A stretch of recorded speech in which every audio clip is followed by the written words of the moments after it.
Thanks very much, Chris, and thanks to PWP Video and all the excellent speakers who've gone before, the judges, really engaging stories. Let's hope that we can keep that going here.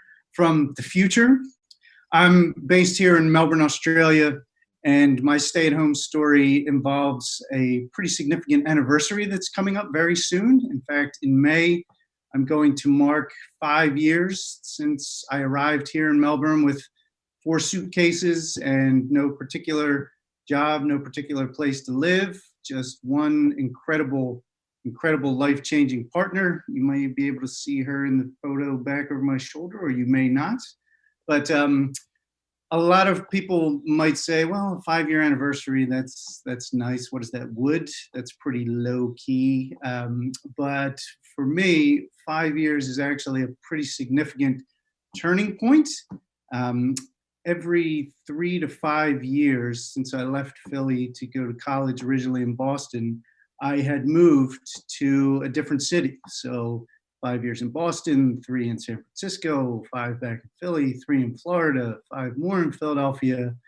And while the situation of how I came to Australia and met Candice and the whole other kind of Grease in reverse summer loving scenario is an entirely different story time.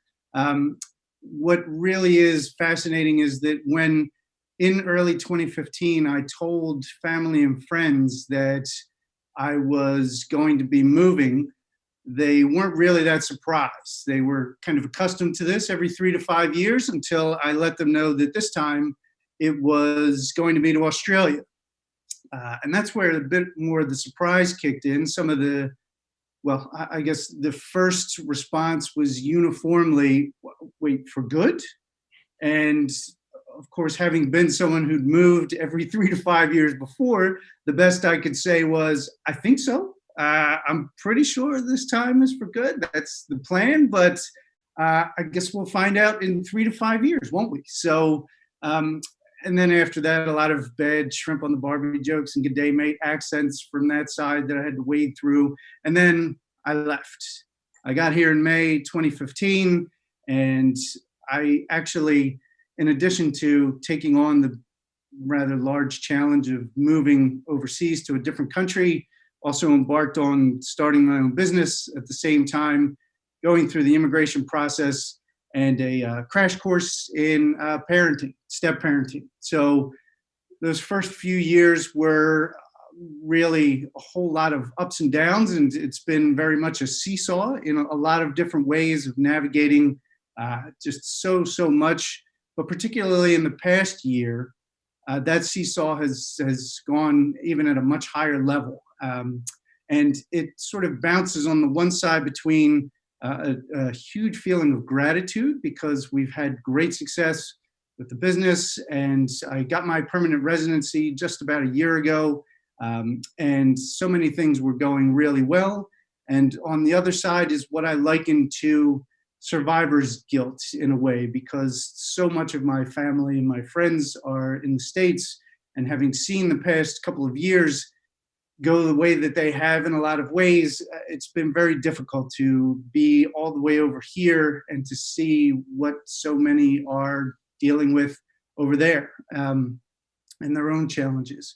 So last year, I just barely made it back to visit Philadelphia, and my stepfather lost his battle with cancer.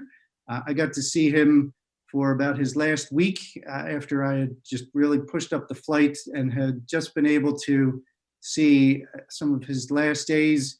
And so really this was not part of the plan 5 years ago. And my mother being there now in that situation was really quite difficult. I stayed and did as much as I could. And when I came back last August, we actually had a very slim window of opportunity to change things here. We moved into a new house, which was much bigger than the place that we had, which was very important because as the kids grow, you need that space. We had the home office, and a lot of the things that we just were very fortunate to get at that time have been so instrumental in the stay-at-home situation here now. Rather than us working around our dining room table, The home office has been huge. And while we got the kids into one of the very best high school zones in the state, now, of course, we're doing homeschooling, which is something that wasn't quite on the radar either. But without having all of the answers and not knowing where all of this is leading us in the weeks and the months ahead, and aside from all the difficulties, I do know that the answer to the question of, is this for good, is absolutely yes. That I found staying here is my home, and this is something that really has tipped the seesaw very, very heavily on the gratitude side. And for that, I'm super fortunate and really grateful.